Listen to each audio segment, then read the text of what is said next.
আল্লাহ নবী সাল্লাল্লাহু তাআলা আলাইহি ওয়াসাল্লাম যখন মক্কা নগরে বিরাদার মুসলমান আসবে গো, আল্লাহ রাব্বুল আলামিন হযরত জিবরিল আমিনকে বললেন, জিবরিল কি হয়েছে? আমার নবী মুস্তাফার আসার টাইমটা কেউ বলতে পারবেন?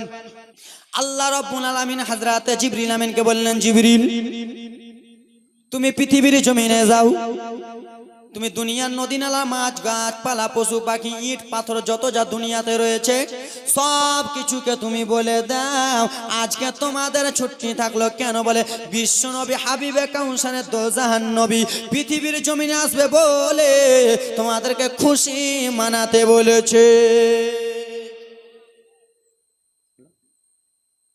আল্লাহ রাব্বুল আলামিন হযরত জিবরিল আমিনকে বললেন, জিবরিল তুমি জান্নাতে যাও, জান্নাতে যাও। জান্নাতে কোথায়? কোথায়? এবার কিন্তু প্রশ্ন করব, কোথায়? জান্নাতে যাও। আল্লাহ জান্নাতে যে কি করব গো জিবরিল? জান্নাতে যাবা, জান্নাতে চারজন হুরপরি জান্নাতি রানী চারজন হুরপরিকে বলবো আল্লাহ কেন? বলে বিশ্ব নবীর মা আমেনা একাই রয়েছে, আমার দোস্তর মা আমার হাবিবুল্লাহর মা একাই রয়েছে, ওই আমেনার সেবা যত্ন করার জন্য চারজন জান্নাতে হুরপরি আমি আল্লাহ পাঠাবো। আর শুনো জিবরিল, জান্নাত থেকে তিনটা পতাকা নিবা, কয়টা? আল্লাহ পতাকা নিয়ে কি করব? তিনটা পতাকা তিন জায়গায় গেড়ে দিবা, কয় জায়গায়? কয় না রে, তিনটা পতাকা তিন জায়গায় গেড়ে দিবা। আল্লাহ কোথায় কোথায়? বলল গো জিবরিল, আজকালকার কিছু কিছু লোকেরা আছে পতাকা আমরা লাগাই ওদের হয় জ্বলন। আমি আঘাত দিব না ফের, হয় কিনা? আজকালকার কিছু কিছু লোক আছে আমরা বারের রবিউল আউয়ালে বাড়িতে পতাকা টাঙাই, তো তাদের হয়ে যায় জ্বলন। ভাই রে, আল্লাহ রাব্বুল আলামিন নিজে বলতেছে, জিবরিল তিনটা পতাকা নিবা, কটা? তিনটা। আল্লাহ কোথায় কোথায় পতাকা গুলো গেড়ে দেব? একটা পতাকা কাবা ঘরের উপরে, জোরে বলুন। একটা পতাকা বাইতুল মুকাদ্দাসের উপরে, আর সাদা রঙের পতাকা গেড়ে দিবা মা আমেনার ঘরের উপরে। আল্লাহ সাদা রঙের পতাকা কেন? আমার রব্বুল আলামিন বলল, জিবরিল গো ইসলাম হলো শান্তি, ইসলাম হলো সাদা, তাই জন্য আমার নবী মুস্তাফা আগমন করবে, তাই জন্য সাদা পোশাকটা সাদা পতাকাটা গেড়ে দিবা। সাদা পতাকা গাড়া হলো, চারজন হুরপরি যা হলো। এখন রাত, এটা রাত না দিন? রাত। আল্লাহর কাছে বলে, আল্লাহ আমার নবীকে আপনি রাত্রে পাঠান, আমার নবীকে আপনি যদি রাত্রে পাঠিয়ে দেন আমি গর্ব করব আমার নবী রাত্রে এসেছে, হ্যাঁ কি না? আপনার একটা ছেলে যদি মাস্টার হাজি গাজী নামাজি হয় তো বাপের নাম হয় কি হয় না? বাবার গর্ব হয় কি হয় না? অবশ্যই হয়। কেন যে আমার একটা ছেলে মাস্টার, একটা ছেলে আলেম, একটা ছেলে মৌলানা, একটা ছেলে হাজি হয়েছে, বাবার গর্ব হয়, সিনাটা চওড়া হয়ে যায়। আমি আজকে আজমির হোসেন, আজকে আমার আব্বা জান কত কষ্ট করে লালন পালন করে বড় করেছে। আমি অত বড় লোকের ছেলে নয়, গরিবের ছেলে, গরিবের খেটে খাওয়া পরিবারের ছেলে। আমার আব্বা 200 টাকা দিন, 300 টাকা দিন, 100 টাকা দিন খেটে খেটে আমাকে পড়িয়েছে। আমরা 3 ভাই 1 বোন। আমার বড় দাদা কত কষ্ট করে আমাকে পড়িয়েছে। বিরাদার মুসলমান, পরশুদিন যখন আমার আব্বা জান, একটা ঘটনা বলে দিতে, পরশুদিন যখন আমার আব্বা জান স্টেশনে আমাকে ছাড়তে হলো, আমি নিজে গাড়ি আছে, আমার নিজের আছে, তো আমি গাড়ি নিয়ে এখানে আসিনি, কেন আমি 10-12 দিনের জন্য বাড়িয়েছি, তো আবার 10 তারিখে মেদিনীপুর চলে যাব, তো গাড়ি কোথায় রাখবো? তা আব্বাজান আমাকে স্টেশনে রাখতে এলো, স্টেশনে রাখতে এলো, তো আমি নামলাম। আব্বাজান আমার ব্যাগটাকে বলছে, এই বেটা ব্যাগে হাত দিবে না। বলছি কেন? যে ব্যাগটা আমি নিয়ে যাবো। আমার আব্বা ব্যাগটা নিল, আব্বাজানের হাতটা যেমন চুমে আমি বলছি, আব্বা ঠিক আছে থাকেন। আব্বাজান আমার ঝরঝর করে কাঁদছে। কি করতেছে? জোরে বলুন না। আমার আব্বা কান্না করতেছে। আমি আব্বাকে বললাম, আব্বা কেন কান্না করছো?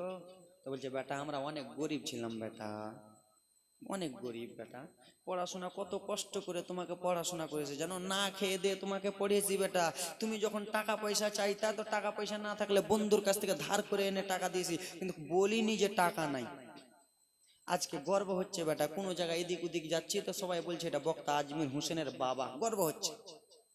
তো কাউরির ছেলে মাস্টার হলে গর্ব, একজন দিয়েছে 100, কাউরির ছেলে হাসি হলে গর্ব হয়, বক্তা হলে গর্ব হয়।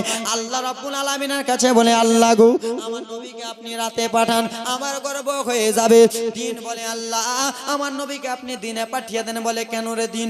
আমার নবীকে আপনি যদি দিনে পাঠিয়ে দেন আমি দিন গর্ব করে বলতে পারবো আমার নবী দিনে এসেছে। আমার রব্বুল আলামিন বলতেছে, রাত শোনো গো, আমার নবীকে দিনে পাঠাবো না, আমার নবীকে রাত্রে পাঠাবো না। আল্লাহ আমার নবীকে কখন আপনি পাঠাবেন, আমার নবীকে কখন দুনিয়ার বুকে প্রেরণ করবেন? আমার রব্বুল আলামিন বলল, রাত শোনো, আমার নবীকে রাতের শেষে আর দিনের শুরুতে আমার নবীকে শুভ সাদিকে পাঠাবো। জোরে বলুন। রাতের শেষে দিনের শুরু যাকে বলা হয় শুভ সাদি। আমার রাসূলুল্লাহ পৃথিবীর জমিনে এলেন। এই চাচা আছি, পৃথিবীর জমিনে আমার নবী এলেন। যারা আমার নবীকে আমাদের মতো বলো, সেই ভাইদেরকে বলছি, ভাই রে তুমি যখন হয়েছিল না, তো দুনিয়ার বুকে যেমনই এসেছে তো চ্যা চ্যা করে কানছিলে, কানে নাই? একটা বেটা বলো খালি কানেনি, ওকে খালি বলো যে তুমি তখন জানছিলা কানছিলা কিনা? তোমার মা জানছিল আর ডক্টর জানতেছিল, হ্যাঁ কি না? আমরা যখন দুনিয়ার বুকে আসি তো চ্যা চ্যা করে কেন্দেছি। আর আমার নবী যেমনই মায়ের গর্ভ থেকে এলেন দুনিয়ার বুকে, সাজদাতে মাথা রেখে আমার জন্য তোমার জন্য কান্না করলেন। জোরে বলুন, ইয়া হাবলি উম্মতি বলে কান্না করলেন। মা আমেনাকে জিজ্ঞেস করলো, আমেনা তোমার বেটা মোহাম্মদ যখন দুনিয়াতে আসে তোমার কি কোনো রক্ত হয়েছিল? মা আমেনা বলল না। তোমার কি কোনো ব্যথা হয়েছিল? মা আমেনা বলল, আমি একটু অনুভব পেয়েছিলাম, কিন্তু আমি জানি না যে ছেলে আজকে আমার মোহাম্মদ আসবে। মা আমেনাকে বলা হলো, মা আমেনা বলো গো। মা আমেনা বলল, মা খরাজা বাতানুন নূর। মা আমেনা বলল, আমার বেটা মোহাম্মদ যেমনই আমার গর্ভে থেকে পৃথিবীর জমিনে এলো, আমার বেটা নূরের আলোতে আমি পুরা মক্কা শহর দেখতে পেলাম। জোরে বলুন। মা আমিনা রাদিয়াল্লাহু তাআলা আনহা বিরাদার মুসলমান আহা যেন কান্না করতেছে। নবী মুস্তাফার চাচা যার আল্লাহর নাম হলো আবু লাহাব বাবা গো, সেই আবু লাহাবের একটা দাসী যার নাম হলো হযরতে সুয়াইবিয়া। হযরতে সুয়াইবিয়া এলেন মা আমিনার কাছে বাবা গো। মা আমিনা বিশ্ব নবীর মা হযরতে আমেনা যেন অচন্ন না কান্না করতেছে। হযরতে সুয়াইবিয়া বলল, আমেনা গো তুমি কিসের জন্য কান্না করো? আমেনা তোমার চোখে কিসের জন্য পানি? আমেনা বলো বলো। হযরতে মা আমেনা বলল, শোনো, আজকে আমার সন্তান মুহাম্মদ পৃথিবীর জমিনে এসেছে। আমার বেটার বাবা যদি বেঁচে থাকতো, আমার স্বামী যদি বেঁচে থাকতো, তাহলে আমার স্বামী আমার ছেলের কপালে চুমো দিত, আমার স্বামী আমার বেটার গালে মুখে চুমো দিত। কিন্তু সুয়াইবিয়া আমার স্বামী বেঁচে নাই, এখন আমি কি করব? আবু লাহাবের দাসী হযরতে সুয়াইবিয়া রাদিয়াল্লাহু তাআলা আনহা টুক টুক টুক টুক করে চলে গেলেন বাবা। যেই আবু লাহাব দিন 10টা না বাজলে উঠতো না, কিন্তু ভোরে ভোরে আমার নবী জন্মগ্রহণ করেছে। হযরতে সুয়াইবিয়া চলে গেলেন বাবারে। আবু লাহাবের দরজাতে টক টক টক টক করে আওয়াজ দেয়, কে আছে? হুজুর আমি আপনার দাসী রয়েছি। কিসের জন্য এসেছো? হুজুর একবার দরজা খুলেন, খুশির সংবাদটা দিব। নবীর চাচা আবু লাহাব একটা এত বড় তলোয়ার নিয়ে নিল, আমার ঘুম সকাল সকাল ভেঙে দিল, আমার ভোরবেলা ঘুম ভেঙে দিল, আমি তার গলা কেটে দেব। আব্বারা দরদি দরদি দরদি দরদি মুসলমান একটু মনোযোগ দিয়ে শোনো গো। যেমনই দরজা খুলতে গেছে আব্বা, আবু লাহাব তলোয়ারটা নিয়ে আছে, যেমনই দেখবো আগা দিকে কেটে দেব বাবা। দরজা খুলেছে, হযরতে সুয়াইবিয়া বলতে লাগলো, আপনি আমার গলা কেটে দেবেন আফসোস নাই, আপনি আমাকে মেরে দেবেন আফসোস নাই, আপনি আমাকে দুনিয়া থেকে হত্যা করে দেবে আফসোস নাই, কিন্তু একটা কথা বলতেছি। কি এমন কথা বলতেছো বলো?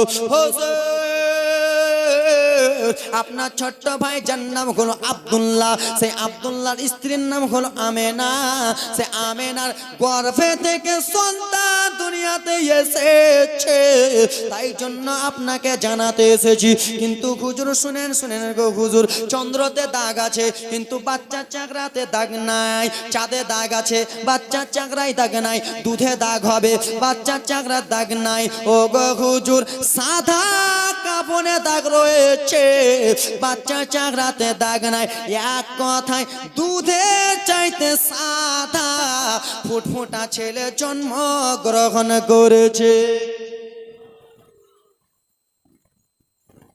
এ বাবা, আবুল আহাব বলল, সুয়াইবা রে, তুমি আমাকে খুশির সংবাদটা দিলা সুয়াইবিয়া, তুমি আমার বাড়ি চাকর, তুমি আমার দাসী রয়েছিলা, কিন্তু তুমি আমার ভাতিজার কথা বলে দিলা, তাই জন্য তোমাকে আমি আজাদ করে দিলাম।